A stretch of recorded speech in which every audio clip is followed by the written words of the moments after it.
Milestone school and college এলাকা। কয়েক ঘন্টা আগেও যেখানে ছিল ক্লাসরুমের স্বাভাবিক কোলাহল, কিন্তু আচমকায় আকাশ থেকে নেমে আসে ভয়াবহ বিভীষিকা। বিমান বিধ্বস্ত হয়ে আগুনে পুড়ে ছাই হয়ে যায় চারপাশ।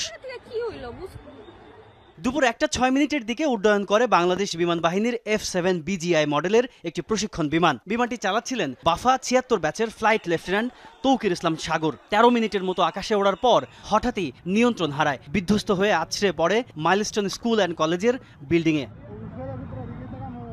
মর্মান্তিক এই দুর্ঘটনায় অনেক হতাহতের আশঙ্কা করা হচ্ছে, যাদের অধিকাংশই কোমলমতি শিক্ষার্থী। এদের মধ্যে কয়েকজন অভিভাবকও রয়েছে বলে জানা গেছে। আহতদের পাঠানো হয়েছে বিভিন্ন হাসপাতালে। জাতীয় বার্ন ইনস্টিটিউটের পরিচালক জানান, এরই মধ্যে অর্ধ শতাধিক দগ্ধ রোগী ভর্তি হয়েছেন।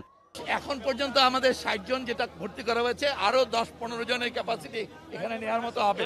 এরপর ঢাকা মেডিকেল প্রস্তুত আছে পুরোটা। এই পর্যন্ত যা রোগী আসছে আমরা ম্যানেজ করতে পারতেছি এখানে এরপর